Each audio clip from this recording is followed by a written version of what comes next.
My son bought this car with 40,000 miles as a one-owner vehicle, and it now has 70,000 miles. Today we're going to unpack everything that is broken and just needs to be fixed before we can get this thing back on the road. But one more thing before we get into the Corvette. This is the first ever video we're filming in our brand new studio, headquarters, garage, whatever the heck you want to call it. This is it, so welcome. And if you guys are interested, please hit that subscribe button to support this father-son team, because we have all types of different videos, car builds, maintenance, and whatever else coming here to the channel. And huge shout out to Best Buy Auto Equipment for these nationwide lifts. We have ourselves 2 4-posts, and this 2-post that we're gonna be working on and storing all of our beautiful rides in and on. We are super excited to partner with Nationwide, so be sure to check them out down in the description below. We have a lot of videos on this C5 on the channel, and make sure you check them out because more in-depth history on the car is there, and a lot of the in-process build portions. Essentially, we have a front and rear carbon fiber wide body C5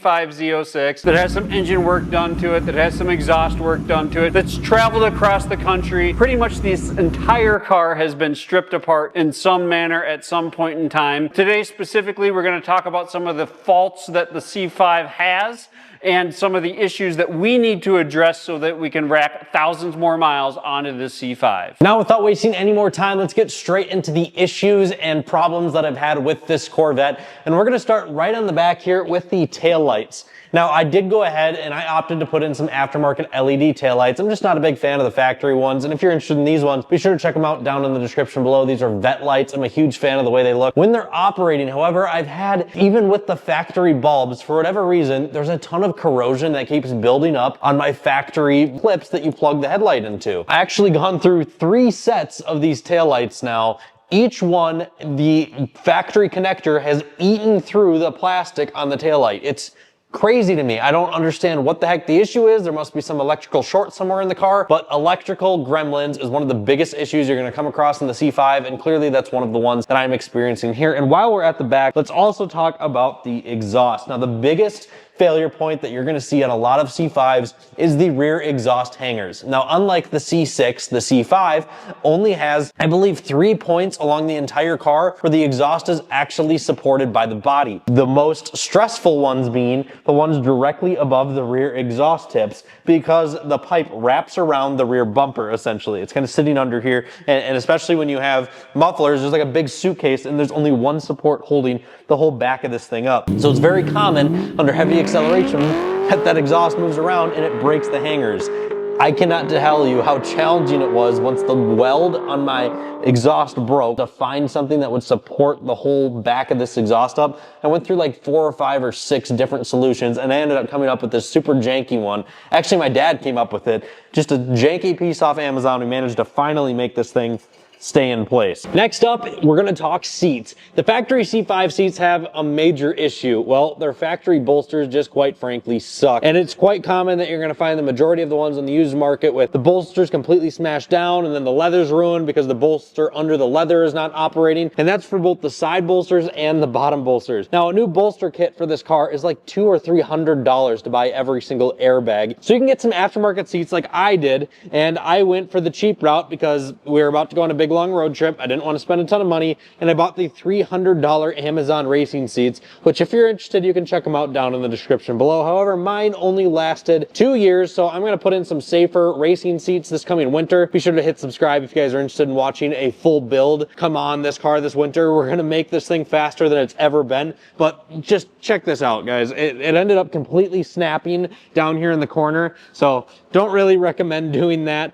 If you're looking for some quality replacement seats, be sure to look at some quality and reputable brands just for safety reasons. But in case you are interested, I'll put a link to these down in the description. Since we're on the interior, I might as well bring up some other items that I also run into on the interior on a pretty common basis. And that is, once again, more electrical gremlins, believe it or not. Now, a very common one that I still have yet to fix is pull key wait 10 seconds. I've replaced the ignition lock cylinder. I've replaced one other item I can't remember the name of, and I can't get that to go away. I also have an issue with with the traction control module. All the time, whenever you start the car, traction control light comes on. It does not work. It hasn't worked since I bought the car. I also have an issue with the ABS module, all three of which are electrical gremlins that are very well known on this car. I've heard that these ABS modules can be relatively pricey to replace. I've heard that they can be kind of a pain in the butt to deal with. Just keep an eye out for some of those items when you're shopping on the used car market. But check this out really quick. One of the possible issues with those ABS modules and some of the other electrical gremlins that Austin just mentioned are just poor grounding. And if we walk over here really quick, here's a 2001 Suburban. That's a 2002 Corvette. Essentially both GM products. This has an ABS issue as well, and one of the main issues is poor grounding. So you have to think if there was an engineer at the time that maybe was cutting out early on Friday when he actually should have been grounding a vehicle, and instead he is going and getting some burritos on the side. Now let's talk about the most expensive issue I've had with this car since the day that I bought it, and quite frankly the biggest issue with the C5s is the clutch. The clutch in this car it's a fluid driven clutch, right?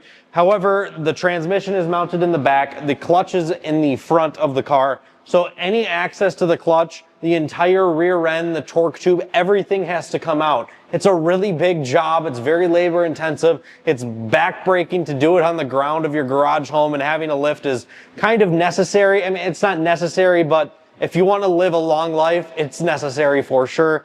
When I first bought this car, I was having issues with the clutch engaging at random different points, so be very cautious about that on your test drives, and also keep your eye out for a remote bleeder. That would mean that at some point that the clutch was modified or the slave cylinder was modified, they take the steel braided cable, you're going to find it up running through the engine bay. That is how you bleed the clutch of the car. That is so needed because the factory way to bleed the clutch on the car is going to be very challenging, and you're going to want to pull your hair out trying to do it. It's so annoying to try to get to that access point. So clutch bleeder, massive thumbs up. If you don't have one, be prepared to potentially spend up to $3,000 to $4,000 if you were to pay someone to put a new clutch in, a slave cylinder in, and have them do all the labor, because it's a big job. This is where some of the fun comes in on why this C5 sat idle all summer. On the entire summer of 2025, essentially, this car was not driven. It's good because some of the miles stayed down because we were racking them up in a hurry. However, this thing was broke. And it was human error is the reason why it was broke.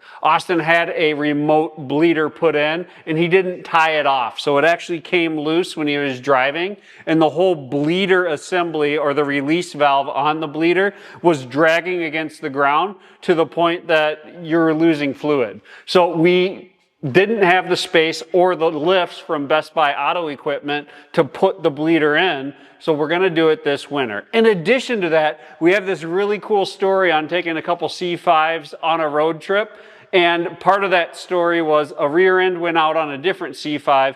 That rear end got rebuilt and is going to go in this C5 this winter. And the fun thing that we know about a rear end on a C5, because it was in a previous C5 that had a bigger cam and a built clutch, we took them both down the drag strip, and it was almost a full second faster, if not just over a second faster. And essentially the only difference is that rear end. So we're going to put that rear end into this car, and we're going to find out if this Z06 can take on that Exoset that only weighs about 2,000 pounds and has over 600 horsepower. This thing is an animal. So don't dismiss the fact that we're telling you some of the items to look out for, and some of the items that we're addressing, some of them induced by ourselves.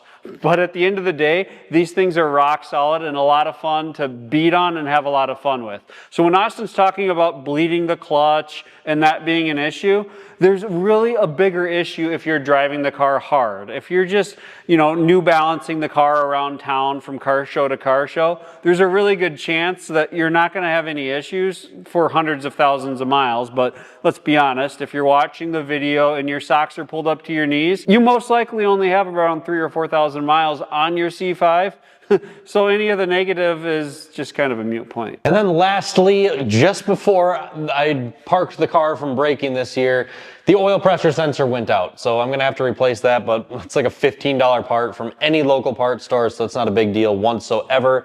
On top of that, however, this car's been super reliable. I mean, pretty much everything that I've mentioned here has been personally induced from driving the car relatively hard. Like I've autocrossed this car a very good amount. This car has, I mean, as you heard, we went from 40,000 to, I actually believe, 78,000 miles in just the span of 2 years on this car. So it's driven a lot, and it's been fantastic. I truly do love this car. It's been really great, and I have got a blinking check engine light we got to figure out. It means misfire, but the car doesn't sound like it's misfiring. But let me quick recap my favorite modifications that I did to this car right before we tell you guys goodbye. And I'm gonna have to go with the MGW short throw shifter. Absolutely wakes up the driving experience of this car. I highly recommend doing that. The Night Drive TV Sleepy Eye headlight kit completely transforms the front end of this car and also makes it a lot easier to drive at night just from a lighting perspective. I'm also going to have to mention the BTR Stage 3 cam as well as the Cook's long tube headers. Completely transformed this car. Upwards of another 100 horsepower or close to another 100 horsepower, bringing this car around 500 horsepower. And it's just a total animal. It sounds ridiculous. Getting rid of that H-pipe and just putting an X-pipe in if your budget's thin is something I also recommend. Really transforms the way this car sounds, but if I were to put anything in order, it would have to be long tube headers, MGW short throw shifter, BTR Stage 3 cam, then headlights, and so on and so forth from there. But those are the absolute favorite, most car-changing, driver engagement-changing modifications that I did to this thing. Don't forget to hit like and subscribe for more C5 videos and to watch us completely tear this thing apart this winter. Look forward to seeing you next time.